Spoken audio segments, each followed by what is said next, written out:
ব্যাকুলতা হলেই অরুণোদয় হলো, তারপর সূর্য দেখা দিবেন। ব্যাকুলতার পরেই ঈশ্বর দর্শন। তিন টান একত্র হলে তবে তিনি দেখা দেন।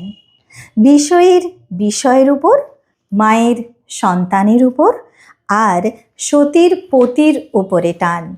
এই তিন টান যদি কারোর একসঙ্গে হয়, সেই টানের জোরে ঈশ্বরকে লাভ করতে পারে।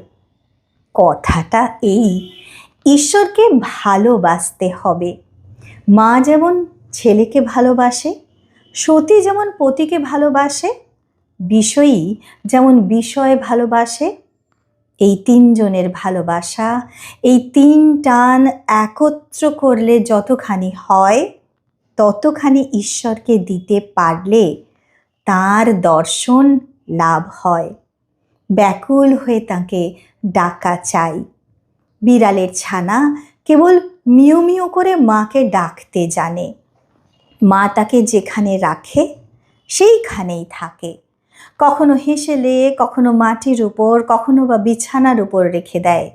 তার কষ্ট হলে সে কেবল মিউ মিউ করে ডাকে, আর কিছু জানে না। মা যেখানেই থাকুক, এই মিউ মিউ শব্দ শুনে এসে পড়ে।